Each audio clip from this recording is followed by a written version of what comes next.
Hello. সালাম আলাইকুম। কবি এবং গীতিকার মার্জুক রাসেল, শুভ জন্মদিন। তুমি বাবা, কেমন আছো তোমরা? আসি, আজকে কি করতেছেন আপনি?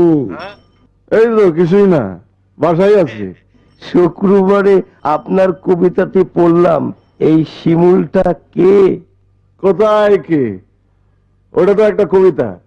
তা কবি, বাড়ি আসতেছেন কবে? এই যে ফাঁক করতে পারলেই চলে আসবো। তো এই শুভ দিনে আপনাকে একটা দুঃসংবাদ দিই। কি? জেরিনের বিয়ে হয়ে গেছে। তাই নাকি? কি কবি, মন খারাপ করে দিলাম? আরে না, ব্যাপার না। শ্বশুর বাড়িতে থাকে, মোহাম্মদপুরে। হ্যাঁ, জামাইয়ের নিজের বাড়ি। তাই?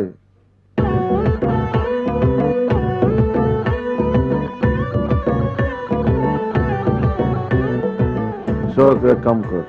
হ্যাঁ, তুই ওই যে কি কয় যে লিডারের খুলনা একটা ফোন করা। ওকে। আর আর হইতেছে যে তোর খুলনার যে বাসার যে হ্যাঁ। ফোন করবে, হ্যাঁ। ওখানে বলতে বলবি যে আমি জেরিনের বান্ধবী বলতেছি। আচ্ছা, ঠিক আছে। হ্যাঁ। আচ্ছা, আর একটা কি জানো, আর ফোন করতে হবে খুলনায়? ফোন করতে হইব না, কায়দা করে আর মানে ঢাকার বাসার ফোন নম্বরটা লয়ে লইতে কইস। কোনো ব্যাপার না। আর হইছে ইয়ার কায়দা করে আর শ্বশুর বাড়ির ঠিকানাটাও লয়ে লইতে কইস।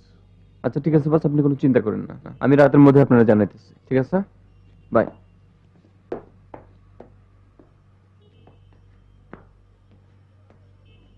তুমি মিয়া এটা নিয়ে এত মন খারাপ করতেছো কেন?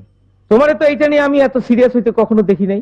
আরে ভাই, আমি তো জানতাম আছে রেলিগেট দৌলতপুর বিএল কলেজ গেলেই দেখা হইব। আমি কি এটা বুঝতে পারছি যে এত সকালে বিয়ে হয়ে যাব? বাবা,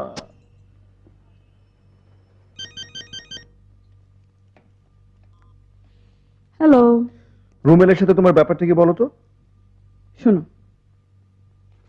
ফয়সালের সাথে ব্রেকআপের পর রুমেল আমাকে অনেক সময় দিয়েছে, সাপোর্ট করেছে, অ্যাজ আ ফ্রেন্ড অফকোর্স। এরপর এক সময় ডিসকভার করলাম রুমেল আমাকে একটু অন্যভাবে অন্যভাবে ভাবা শুরু করেছে, বন্ধুর থেকেও বেশি কিছু। তারপর আমি তখন ওকে আবার খেয়াল করিয়ে দিয়েছি যে এরকম ভাবাটা ঠিক না। সো আমাদের মধ্যে কিছু নাই। তাহলে ও তোমাকে বারবার ডেকে নিয়ে গেল কেন? ওরে, গুডি বয়ের অভিমান হয়েছে। অভিমান করো না। শোনো, প্রথমবার যখন ডেকে নিয়ে গেল বলছে তোমাকে সুন্দর লাগতেছে, আমি থ্যাঙ্কস বলে চলে আসছি। সেকেন্ড বার যেটা বলছে সেটা তো আরো লেস ইম্পর্টেন্ট, কয়টা পর্যন্ত আসো? চুপ করে আসো কেন?